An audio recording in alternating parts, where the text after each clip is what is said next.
Okay, hello. It is Prospect Weekly Roundup. I am David Dayen, Executive Editor, American Prospect.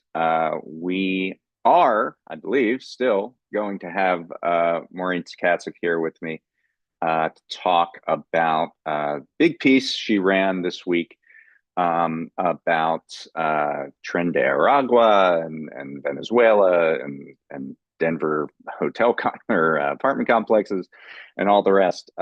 She is experiencing a slight delay, um, uh, and we will get that started in just a minute. Um, but I can maybe tell you a little bit about some of the other things that we've been following, that I've personally been following this week. This week started the the Google trial, which is the remedy phase of the Google case. Uh, this is the search case. Sorry, I'm telling my producer something. This is the Google search trial, which is something that last year was decided in the Justice Department's favor. The Google was found guilty of being a monopolist in search, mainly by furthering that monopoly through payments that it made to different companies, including Apple, browser and device companies, in order to maintain and establish their dominance. And antitrust trials, monopolization trials come in two phases. There's a liability phase and a remedy phase. And Maureen is here, but I'm going to just continue with this real briefly.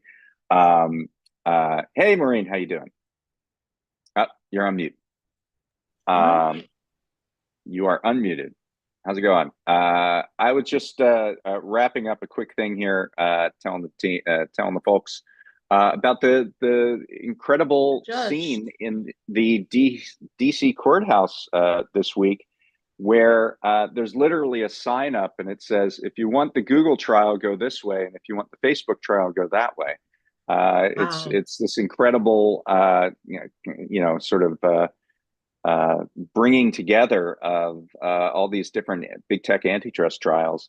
The Google trial is the remedy phase, the second half of the case on their search monopoly, where they were found guilty, or not guilty, but liable, I guess is the way you say it, it's a civil trial, for monopolizing search markets. And now we're going to figure out what the penalty is for that.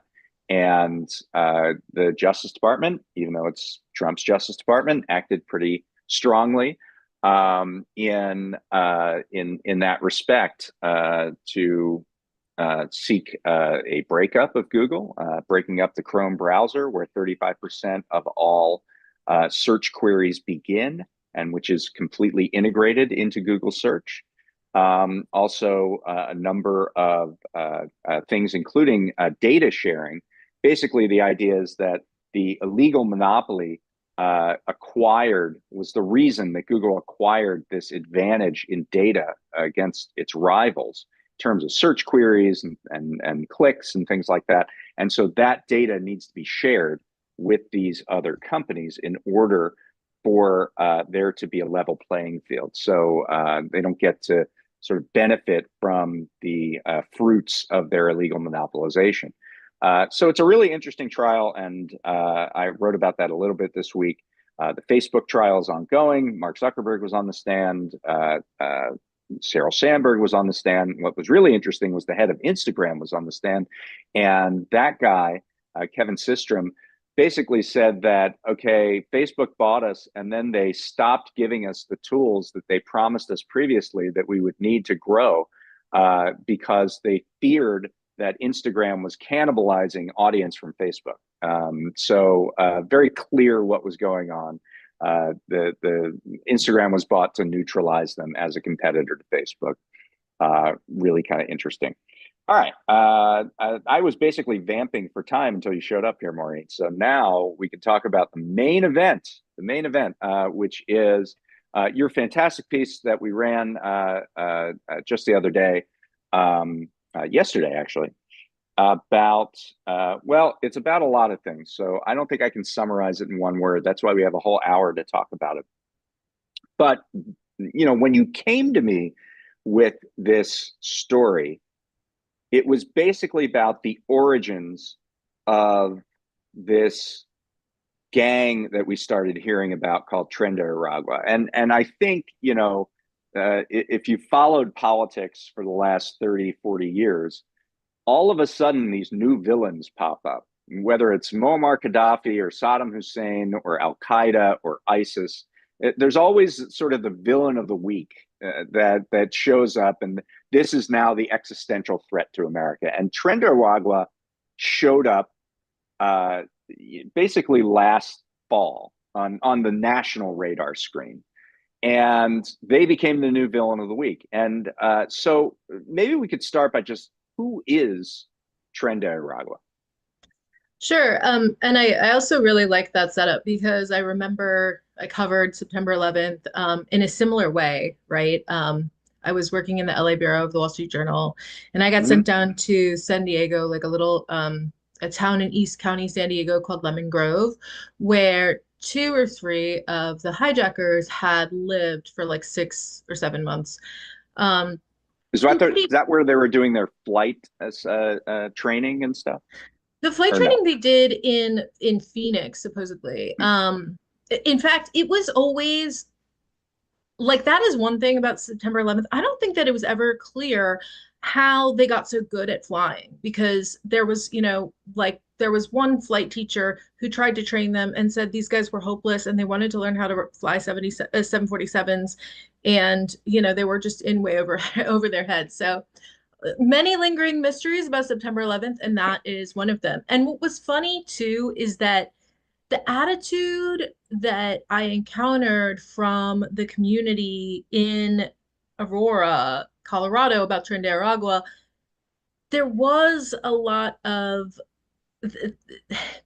there. I got a lot of the same vibes from neighbors Mm-hmm. of the hijackers as neighbors of the Trinidad guys. Like they, as neighbors of the hijackers. Um, a lot of conspiracies, a lot of weird stories, a lot of suspicions, that dated way back, and a lot of, sort of strange rabbit holes. And ultimately, the FBI, one of the like lead FBI investigators on the September 11th case did resign and gave this long kind of story to the New York Times about how they just basically the CIA had come in and sort of squelched all of his detective work trying to figure out exactly how these guys had lived in San Diego and who was helping them, because they implicated Saudis, and Right. as a Saudi intelligence guy. In any case, in this case, so and in that case, I remember there was this guy, Vince Canestraro, um, who just kind of put himself up for, he was a former CIA counterterrorism official, and he put himself out there as like the expert that anybody could call. He was listed in the phone book. And I remember talking to him Hmm. for a really long time, and he would, he would make all these claims about how, omnipresent Al Qaeda was in our communities, and he didn't ever have any evidence. But he also, he had these credentials. And later on, I was Right. watching a documentary about the Lockerbie bombing, and suggesting that it wasn't actually Libya, that Syria and Iran had sort of, it was retaliation for the firing down on the civilian airliner that had happened a few years earlier, and that the United States knew this, and they had to sort of frame Libya for it. And Canestraro was the guy who had sort of put himself out there and come out with this Libya narrative. So it was just this kind of funny thing. Okay, so back to Trinidad. Back I to was interested. Trenda. I was interested in this story because I've written a lot about slumlords, and they're on the rise. And there's this huge problem all across America, but especially Sunbelt cities like Houston, um, Mm-hmm. Miami, Dallas. where there were $333 billion worth of multifamily properties that changed hands in 2021. Close to $1 trillion that changed hands during this sort of bubble period between 2019 and Right. mid And that 2022. and that And was they because of cheap credit, because the pandemic had brought interest rates basically back down to zero, because there was a time where people were a bit flush because of all the government money that was being pumped out. exactly, that And was a huge so, element. yeah, And there and was and some and the rise of relaxation. kind of the internet, Yeah, and like the ways in which these finfluencers, as you call them, were able to target people with excess money to buy into this scheme whereby they could buy these apartment complexes and jack up rents and have this sort of endless summer kind of effect on these multifamily properties.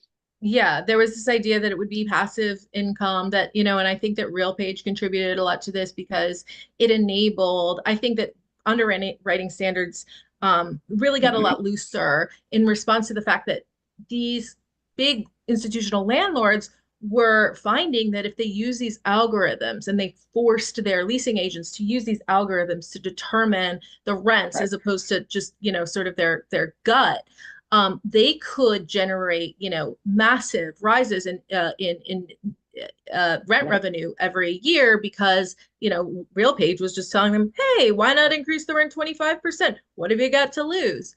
And increase and sort of encouraging them to let the vacancy rates go up and up, and try and get those higher and higher rents. So that And moving all that along with this was there were like these crackdowns in New York and California on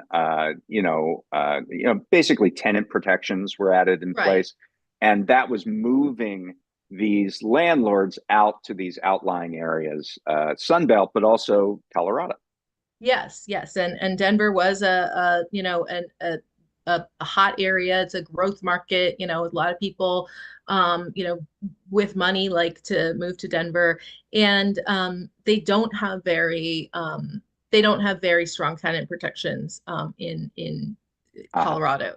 So this, there's this sort of perfect storm, and Denver is one of the cities that was hit by this. They just had an enormous run up in the value of multifamily properties. And a lot of these really kind of low end apartment complexes where you could rent a studio for like $600 a month were trading hands at, valuations of like $170,000 per unit, Which is high. which is just extremely high. And even if the rent revenue sort of can justify that, can cover that mortgage payment while rates are low, you need to put an enormous amount of money into maintenance of these properties to keep them going because they're all built in the 50s and 60s, and they just, the underwriting standards were going out the window. These buildings were changing hands at evaluations that were insane.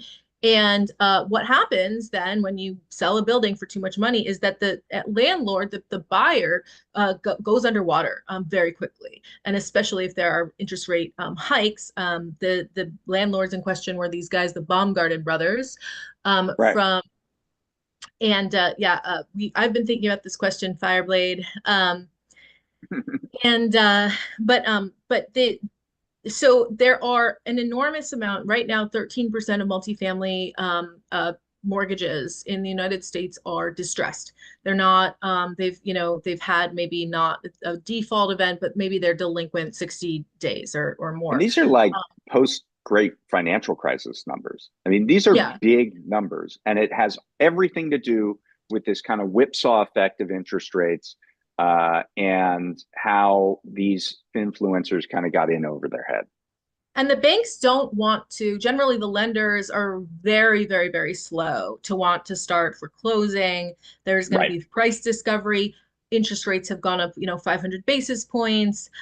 You don't want to, and this just happened in DC. My goodness, there was a huge foreclosure sale, and they couldn't get even the minimum bid on Right. this. It was a massive, you know, many thousand unit property in Southeast DC, and they could not get $30,000 a unit. And that's in DC. And it was, it Mhm. wasn't that bad looking.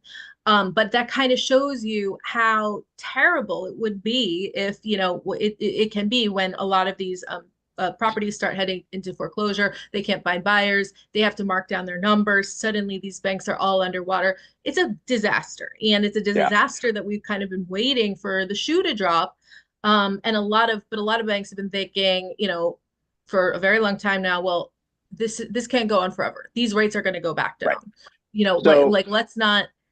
So great. anyway, in the Yeah. meantime, these properties don't really have an owner, right? They are have like they have these titular owners, but these owners are really Right. underwater, and it's sort of their fiduciary obligation to their investors to abandon that property, and that is what the Baumgarten brothers did.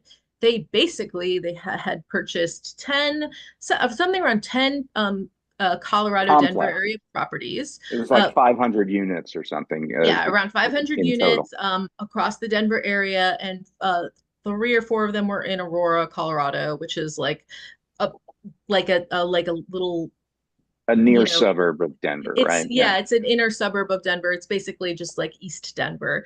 Yeah. But it has its own it's in a separate county, or it actually comprises Has three its own city counties, kind of council and congregated. everything, its own government. Yeah. Hmm. Yes, and Aurora, and they're very concerned in Aurora about being sort of having Denver sort of try and dump on them, or sort of they're very concerned that Denver's constantly trying to shuttle its homeless population, or open up their like Hmm. methadone clinics, and they're very Right. concerned about being the repository for NIMBYism in Denver. So that's another dynamic that exists here. Okay. Anyway, he bought these properties and completely abandoned them. And this is a problem, in Houston. It's a problem in Atlanta.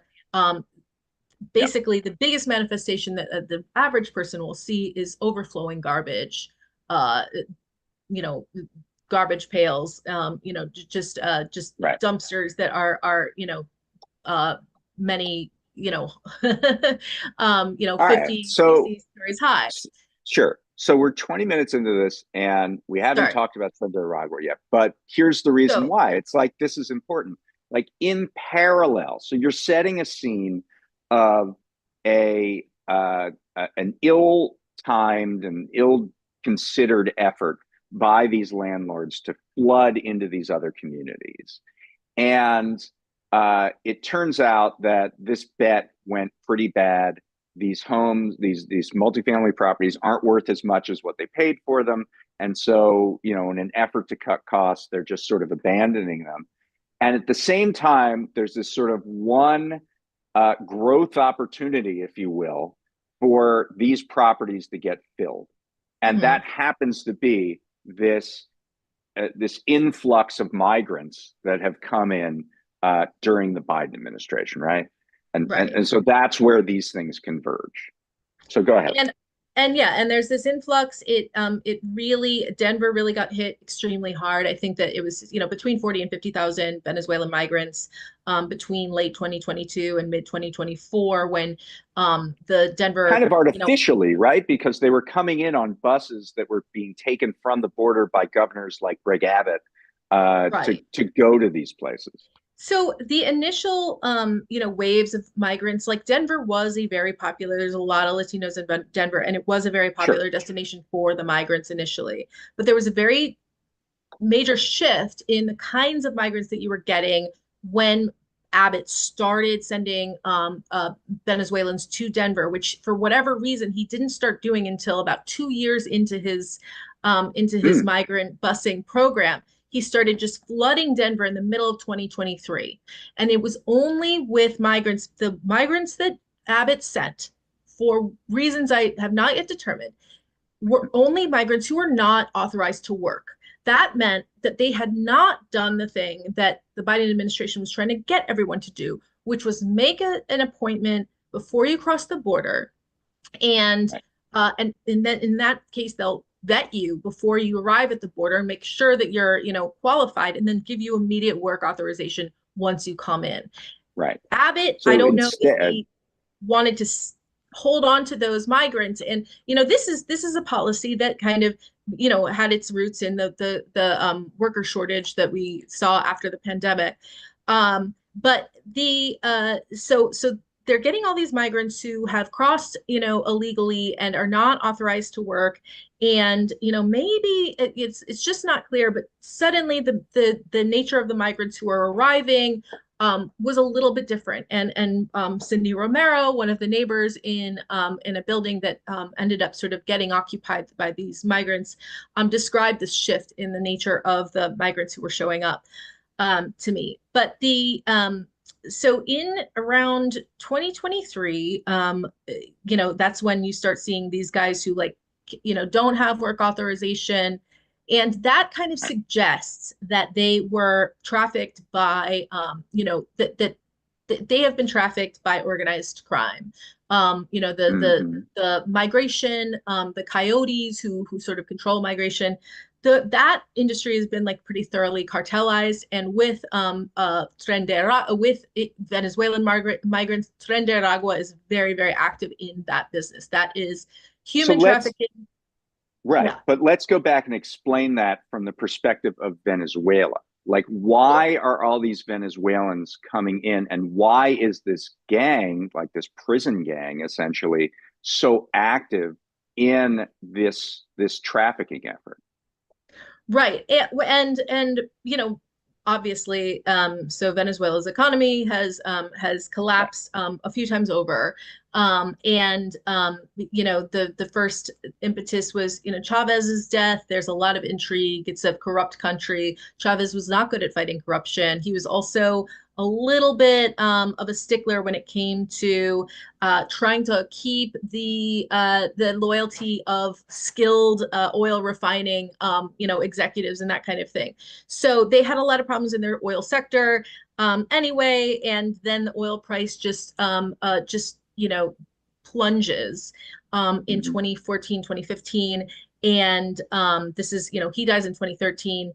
So oil prices plunge. They had this sort of, exodus, this brain drain. There's a lot of palace intrigue. Maduro takes over.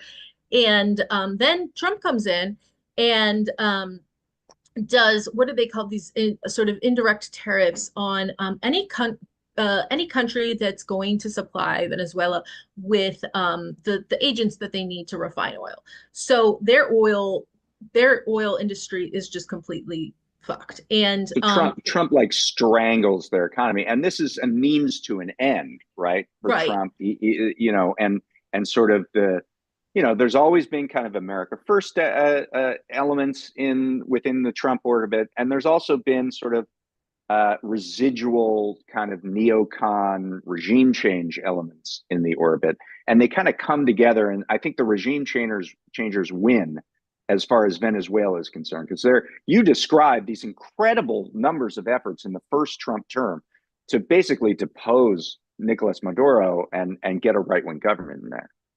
They have all kinds of efforts. I mean, the first one was basically when they recognized Guaido as the leader. After the 2018 elections, they said those elections were illegitimate. So we're going to recognize this opposition congressional leader who 80% of the country has never heard of as the rightful president of Venezuela. And when they did that, there was this idea that Trump had simultaneously frozen the assets, the United States-based assets of the Venezuelan National Oil Company. Citgo is the name of this company. So he'd frozen their assets. And the idea, I think, was that Guaido could come over and sort of, as the rightful president of Venezuela, claim those assets and then use the proceeds of those assets to finance a military coup. That never actually worked. They also indicted Maduro in 2020 on drug trafficking charges of leading this Cartel de la Sole, and placed a $25 million bounty on his head. So there was also this other idea that they could finance, that they could use the promise of that bounty as collateral to finance some mercenaries. There's a Canadian Green Beret named Jordan Boudreau who spent a lot of time raising money on GoFundMe's to fund his personal coup attempt. There were so many of these things. And hilariously, I don't even think this made it into the story, One of the coup attempts was called Operation Aurora. Right. That's I was funny. one of the lesser known ones, but a lot of like little, some symmetry. So Trump is trying to get rid of Maduro, and all of these sanctions and are strangling the economy to the point where opposition affiliated economists are saying, yeah, the sanctions are easily responsible for half of the depression. And, there's been an 85% decline in Right. their GDP. So this is causing an enormous outflow of migrants, 8 Right. million, a So third of this the is country. it's a really important point. A third of the country, as you say, out of Venezuela and off to other locations, mostly, or at least Colombia. yeah, but also in large part, eventually the United States, right? And so Trump is, in later parts of this story, he's talking about this invasion from Venezuela, and he's Mhm. partially responsible for it, right? And Absolutely.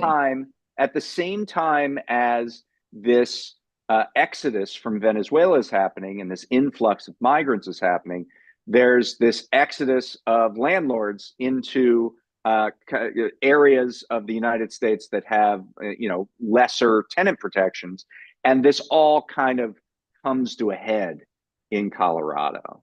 And so a lot of these Baumgartner properties are the ones that end up getting placed. There are tens of thousands of migrants who end up getting placed in these complexes. And as you say, the second wave of them are just kind of, they have no ability to make money in the regular economy, and so naturally they go turn to the underground economy, and take the story from there. Like how does this affect particularly this community of Aurora? Sure. So yes, Aurora, and this is a thing. There were these pretty well funded. I mean, one of the things is that when these migrants started showing up, it was December, and Denver is extremely cold, and they showed up in flip-flops. So there was an enormous rush in the early stages of this migrant influx, to get housing, vouchers for these people and get them, Right. put away somewhere so that they wouldn't be out of, because there were people dying of hypothermia, families. And it was very easy. Suddenly there was this very, good way to start paying the mortgage, which is to kind of fill these apartments with migrants. They had these sort of guaranteed down payments. I think that they gave them 6 months rent up front. But what happened was the first sort of generation of migrants all left, and these are the guys who, because they had CBP one, they did it the right way. They had Right. relatives, they might have gone off, but then the second wave sort of stuck around, and they didn't have as many job prospects. And there were a lot of gangs. Now, another thing that had happened in 2023, September 2023, Maduro decides, and this is all through 2023, Maduro has been, nurturing Trenda essentially, that like every Latin And, and American. and let's just be clear who they are. Like, they are a gang that originated in a particular prison Mhm. near Caracas, right? Yes, And they basically ran this prison in they such a ran the way that prison. you mentioned that there were zoos in the prison. There was a Uh, zoo with like multiple tigers. Yes, and a disco Tokyo, um, restaurants. They had, and there were certain things that they did effectively. This dates back to Chavez. Apparently, Chavez had a like, not like a prison abolition. The approach to crime, like, if I was a communist dictator, I would never allow this to happen. But there was a system where the prisons were like kind of self-governing. There was a principle of right. self-governance for prisons where they sort of they're very hands off their prison population, Yeah. and so that really allowed this to fester. But Tren de Aragua was, they were legendarily brutal. They kind of beat out all the other prison gangs, and in this sort of like Darwinian And so struggle. And so there was this sense that, but I mean, it's very unclear the relationship between Maduro and Trenta Aragua, even after this raid. his Like, he either tolerated them or he wanted them. he had a He long saw them as, time yeah. oil minister, a very close confidant, Okay. Tarak. Al-Hasmi, I believe, who was a patron of Trenda, a former governor of Aragua State. He was sort of their highest ranking guy in the government. Right. In early 2023, uh, Maduro prosecutes this guy for taking part in a $20 billion corruption embezzlement scheme, and basically that is like the writings on the wall for TDA. He gets 11,000 soldiers to invade the prison and take it over and dismantle all of the kind of infrastructure that they built there. And by that point, these guys are coming north to the United States. And it's funny because that same month was the first month around then the Aurora Police Department is conducting a sort of fixing broken windows environmental Right. crime mitigation survey Right. of one of Zeb Baumgarten's long abandoned apartment complexes. And Right. and they're saying, the gangs have taken over this place, and it's not just the gangs too, it's the drug addicts as well. They counted Right. 7 drug addicts passed out in the common area. But they're saying, Right. the gangs are extorting the residents, and they have really sort of, they're now making this complex, which was called Aspen Grove, and it was also called the Bahamas Apartments. It had a few Right. different Right. names, but they, like if you are from Aspen Grove, like you're a really hardened guy. The conditions were that disgusting.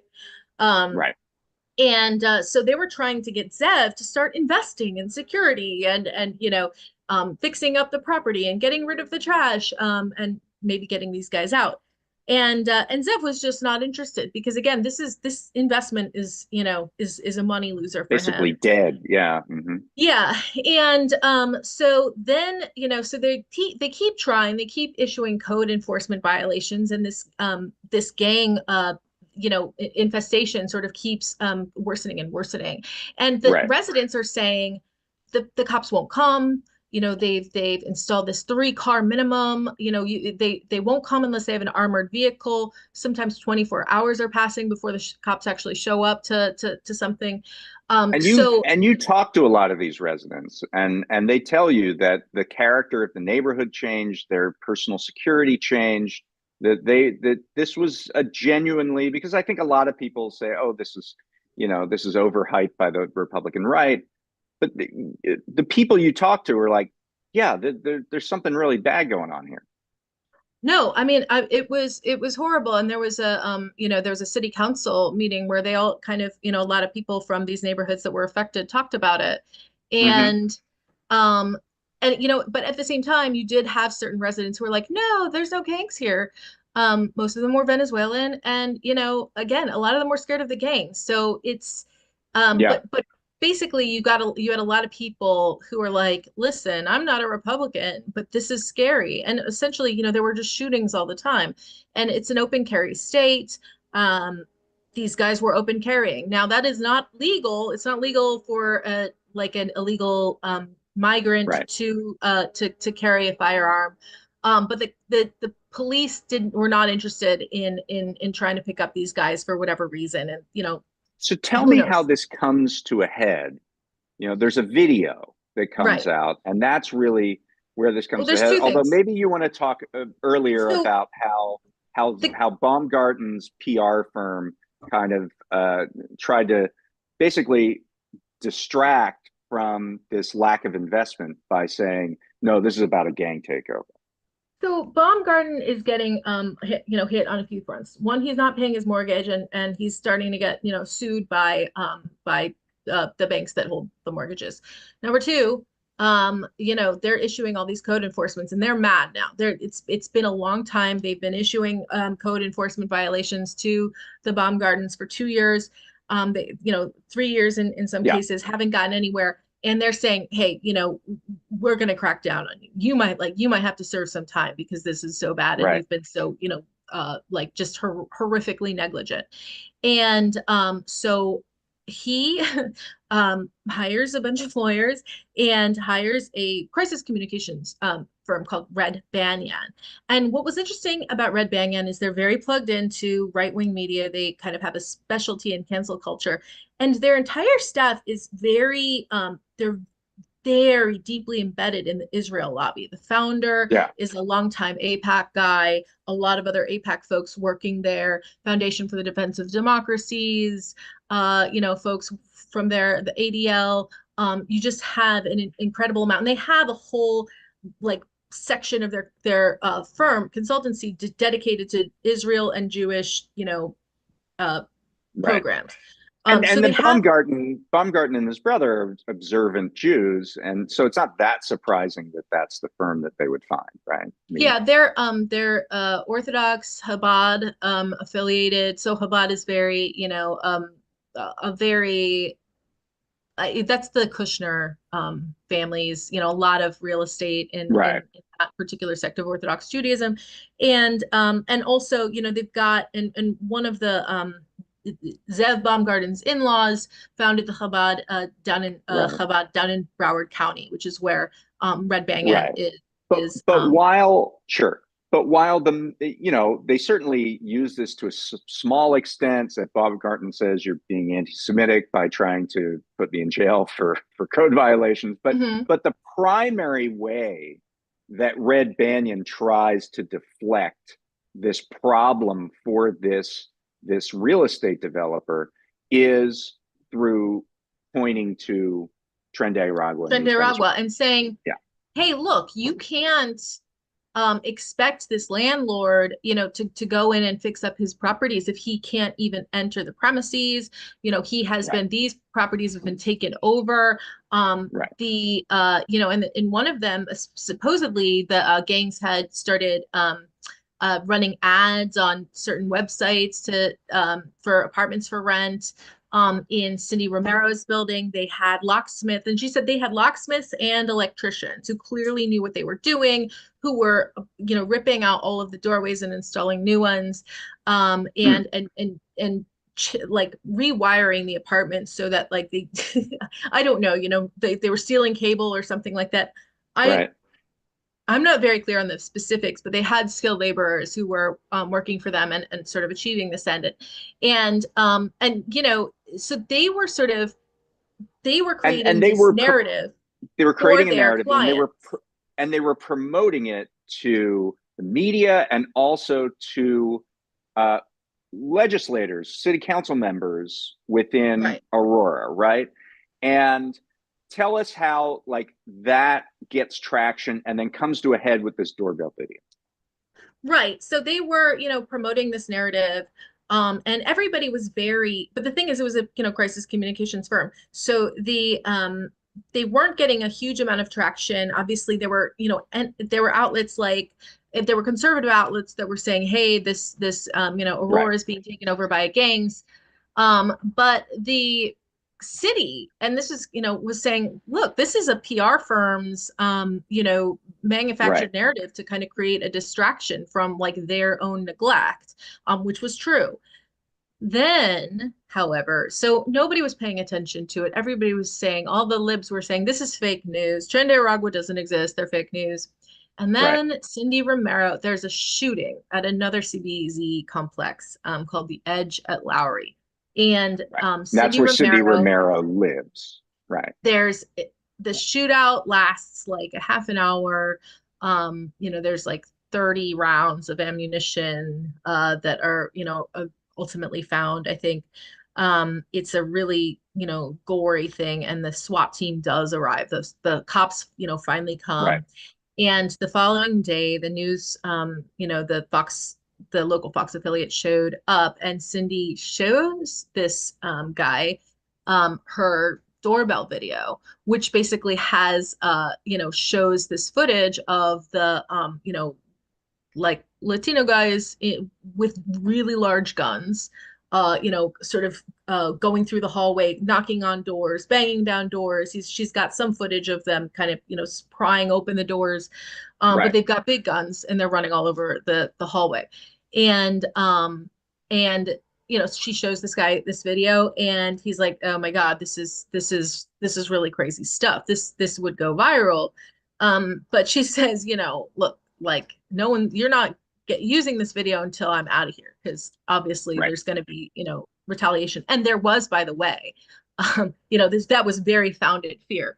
So he tells Danielle Jurinsky. Danielle Jurinsky is this, she's a attractive, icy blonde, ultra Zionist, right wing, at large council member who's been, very concerned about the problem of Venezuelan migrants for much of the year.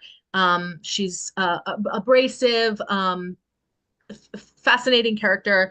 And she sees this video. The Fox guy shows her The this Fox guy video, shows her the video. Yeah.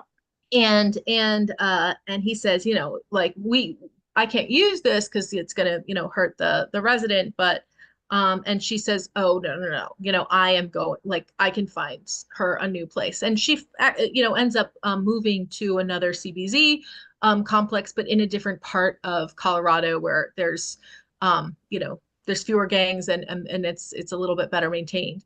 And but so she moves Cindy out that weekend, like Mhm. within minutes. And Cindy's husband's like, "Well, maybe we should try and stick it out, because we're not paying the rent right now. We'll try to save up." And Danielle says, "No, you guys are not safe here. I mean, especially if this video comes out." So they move her that This was a weekend. ploy to get the video out. Like they knew, like if we do this one thing, then you know, Yeah, we'll get this Bannon video knows, out. Juritsky knows, we can get the video out and it can go viral. And that's exactly what happened. Right. They So they put the this video becomes, out. and it becomes a presidential level issue. Like Donald Trump is tweeting about it. He's Donald writing and Trump is posting tweeting. I about mean, it. Elon Musk, was like kind of the one of the first to amplify it. But Donald Trump, this is all happening at the very end of August. By early October, Donald Trump is holding a rally in Aurora, and showing all these photos of MS-13 scary looking guys, and saying, "How do you like your Venezuelan neighbors?" And Cindy And Romero and Daniel Romero, Jurisky, yeah, were they speaking at that speak. rally. Yeah, yeah. Romero has become a right wing icon, sort of like I was saying, it's sort of Joe the Plumber figure.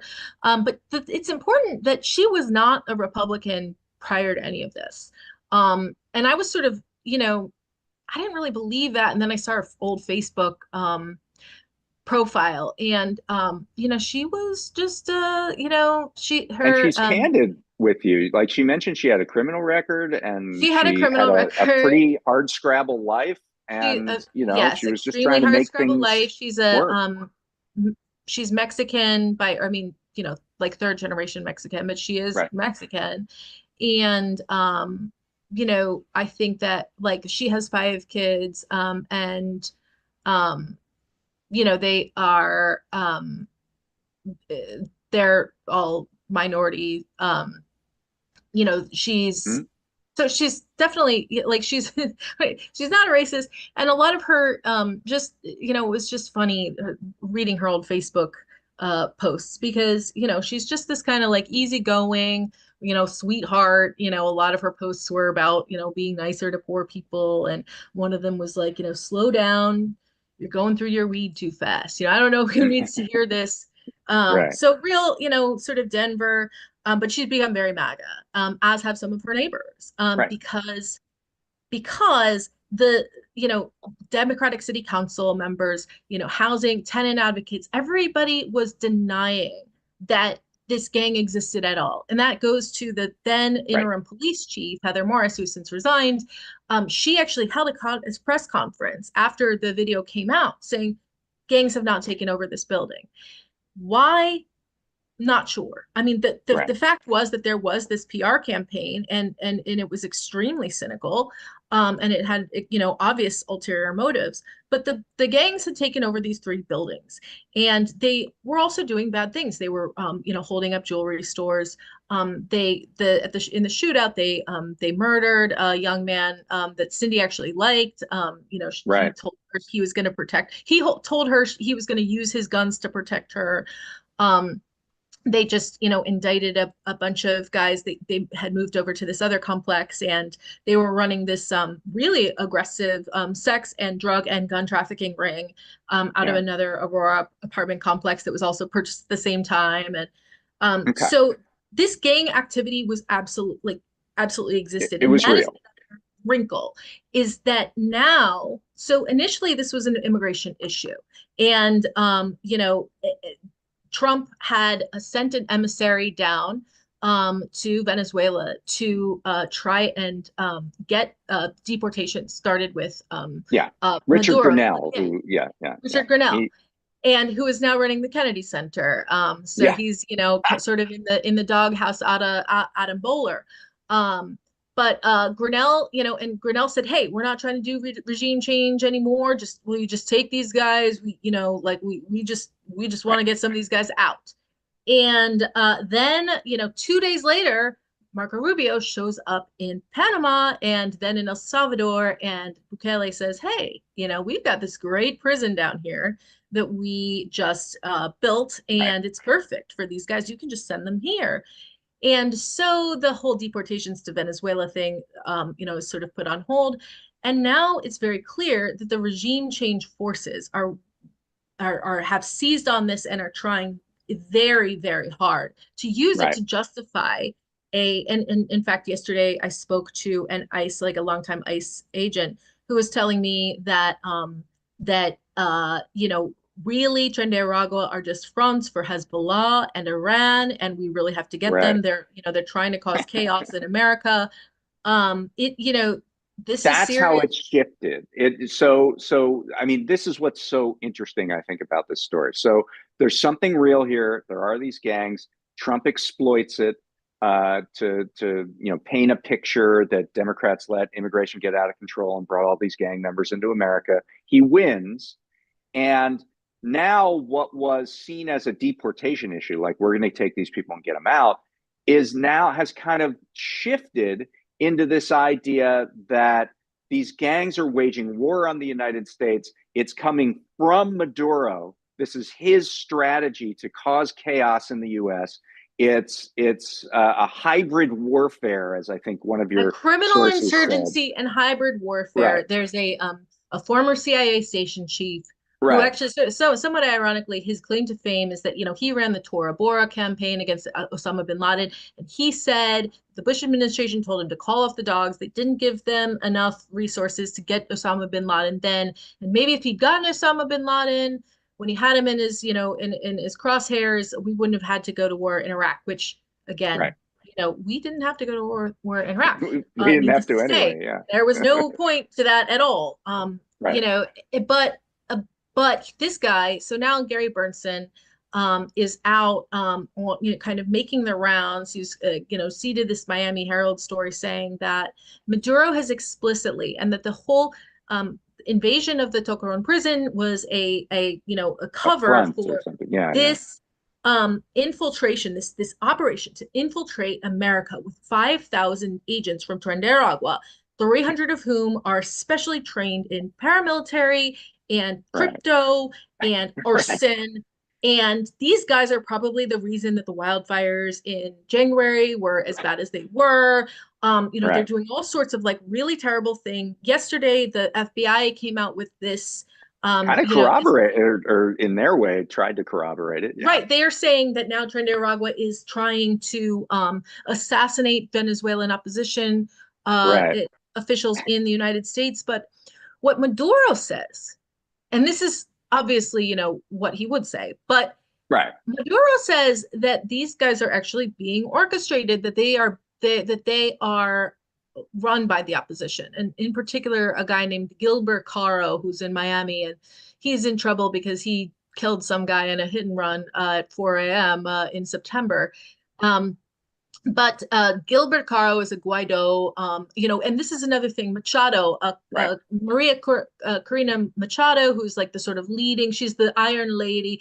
That's what that's what Rubio calls her, the Iron Lady of South America. Right. She's the Margaret She Thatcher of South America.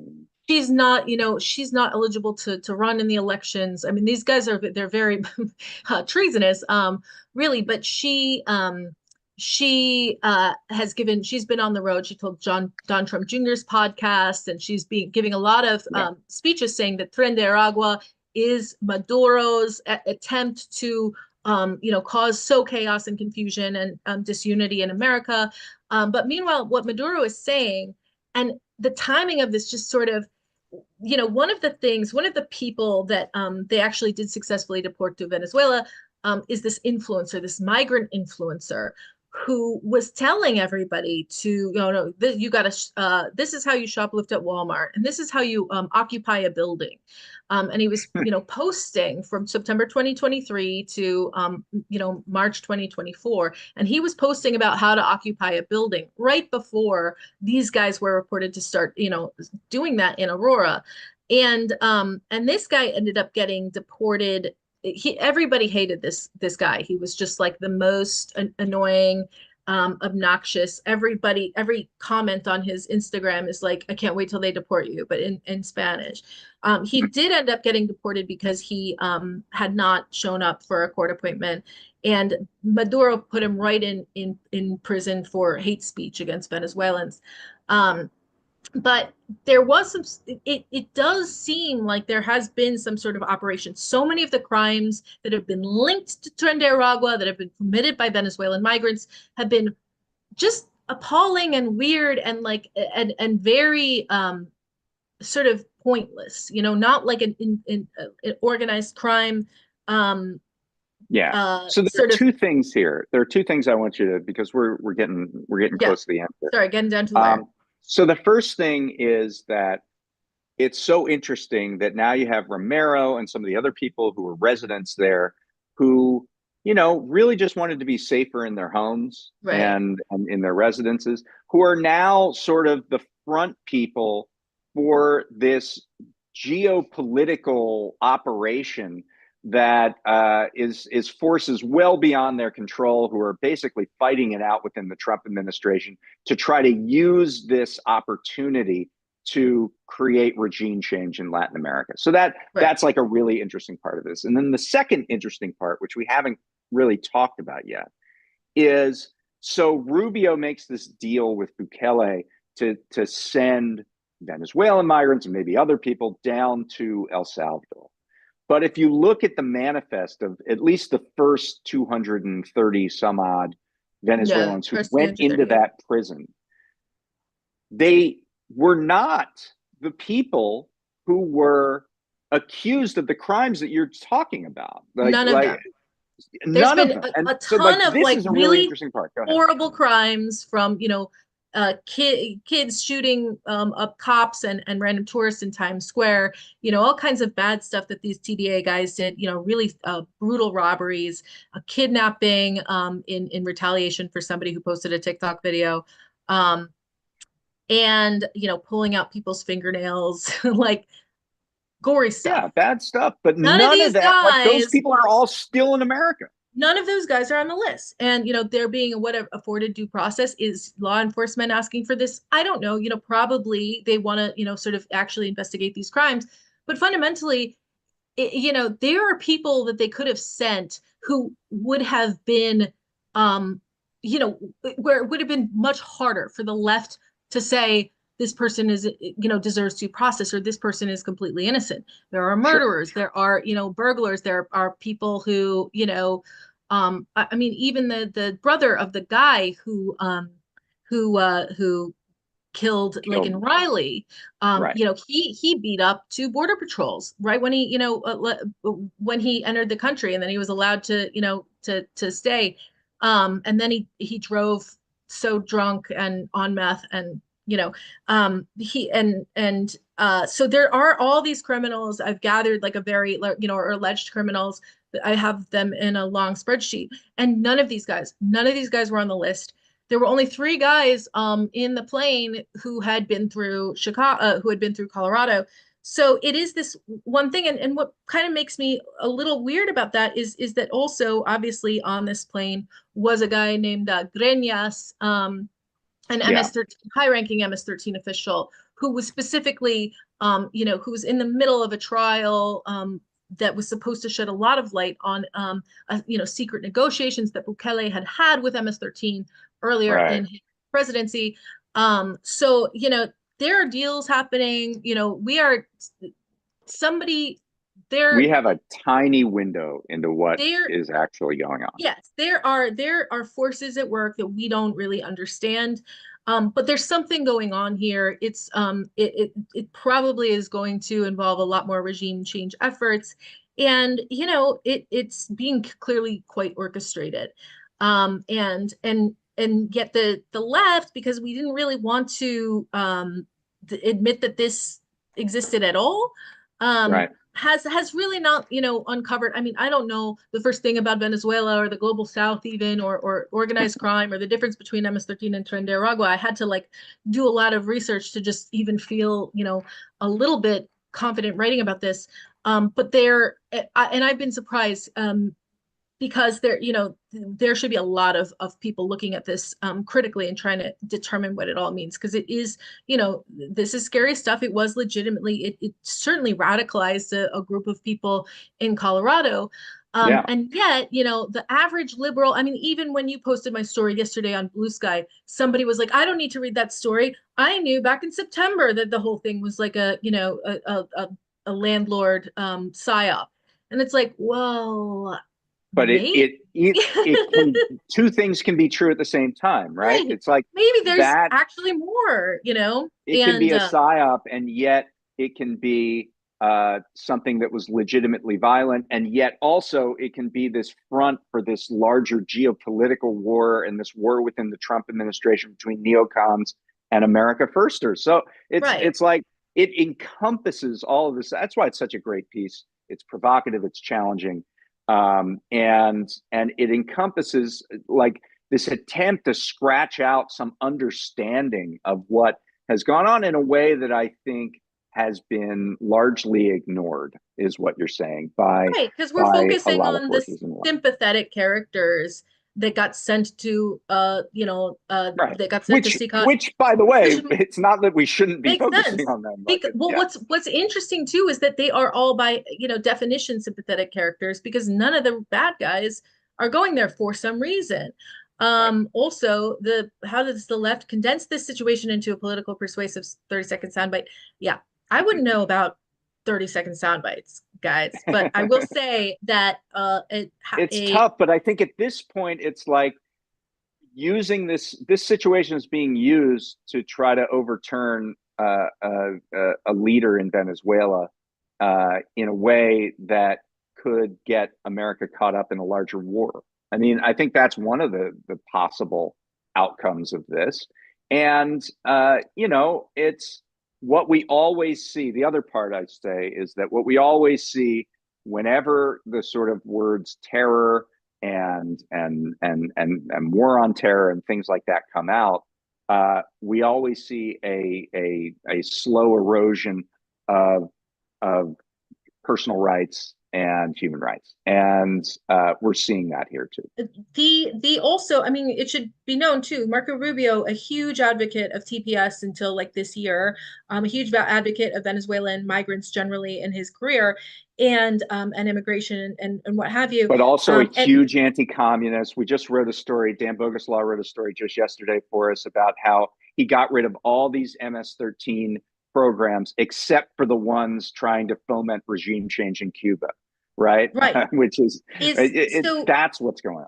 what these guys, I mean, here's the thing. America First is being the guys who don't want to go to war in Iran, right? The Hegseths, the Tucker Carlson types who really Yeah, do, who are responsible for Trump's victories where other Republicans, could never, make it over any kind of 42% threshold.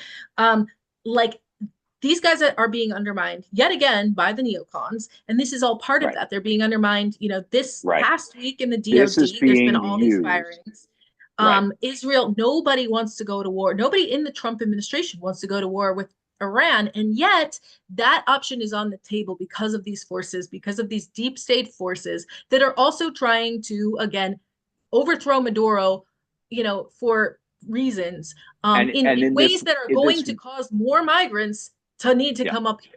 exactly. In this weird way, this like doorbell video of an apartment building is leading to, these forces that want endless war to have the upper hand. It's a really powerful story. Thank you for writing it. We are out of time.